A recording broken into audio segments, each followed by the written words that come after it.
The summer that I was 10. Can it be there was only one summer that I was 10? It must have been a long one then. Each day I'd go out to choose a fresh horse from my stable, which was a willow grove, down by the old canal. I'd go on my 2 bare feet.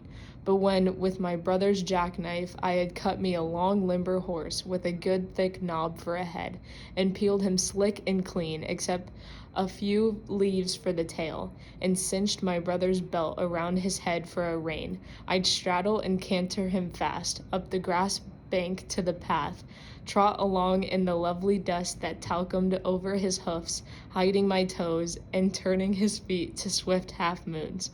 The willow knob with the strap jouncing between my thighs was the pommel and yet the pull of my nickering pony's head. My head and my neck were mine, yet they were shaped like a horse. My hair flopped to the side like the mane of a horse in the wind. My forelocks swung in my eyes, my neck arched, and I snorted. I shied and skittered and reared, stopped and raised my knees, pawed at the ground and quivered. My teeth bared as we wheeled and swished through the dust again. I was the horse and the rider, and the leather I slapped to his rump spanked my own behind. Doubled my 2 hoofs beat a gallop along the bank. The wind twanged in my mane, my mouth squared to the bit. And yet I sat on my steed, quiet, negligent riding, my toes standing the stirrups, my thighs hugging his ribs. At a walk, we drew up to the porch. I tethered him to a paling. Dismounting, I smoothed my skirt and entered the dusky hall. My feet on the clean linoleum left ghostly toes in the hall. "Where have you been?" said my mother. "Been riding," I said from the sink, and filled me a glass of water.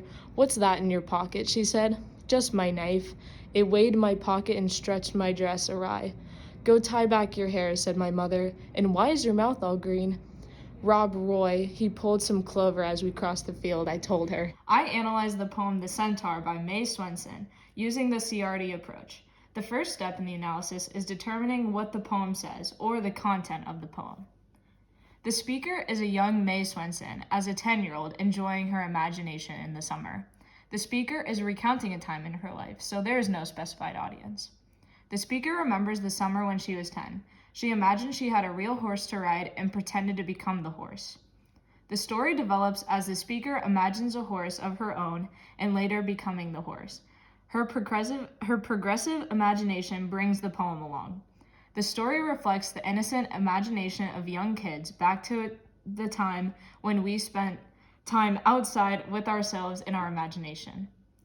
Then we are going to look at how the poem says, or the way the author wrote the poem. The poem creates mental pictures of a girl playing with a stick, pretending it is a horse. Also, there's a picture of the girl transforming into a horse. These pictures reflect the speaker's imagination and her own daydreams as she pretends to be a horse. These images extend the themes of wildness and free spirit and childhood fantasy. The depictions of her becoming the horse and acting as a horse does reflect the speaker's wildness and free spirit. Her fantastic depictions of the horse also show her childhood innocence and imagination. The stick is a metaphor for a horse as she pretends it is an actual horse. There are also many similes, including "my head and my neck were mine, yet they were shaped like a horse." Other literary devices include allusion, including Centaur, which is an allusion to Greek mythology, and Rob Roy, which is a folk hero. The speaker describes the details of the imaginary ride in great depth, reflecting how passionate she was about her fantasies and how real they may have felt. The reader can reach this conclusion by detecting her description of her daydreams and descriptive diction, including snorted, my neck arched, and pawed at the ground and quivered. The mood is mythological and fantastic as the speaker describes her childhood imagination and her daydreams. Last is what the poem says to me, or how the poem connects to us, the readers. The poem relates to me when I was a kid and used my imagination. I felt similarly to how the speaker felt when I was a kid playing around in the summer. Each vacation felt never ending because I cherished each day, similar to the speaker. As the speaker says in the first paragraph, "Can it be there is only one summer that I was 10? The poem adds to my knowledge of how playful and free-spirited kids are.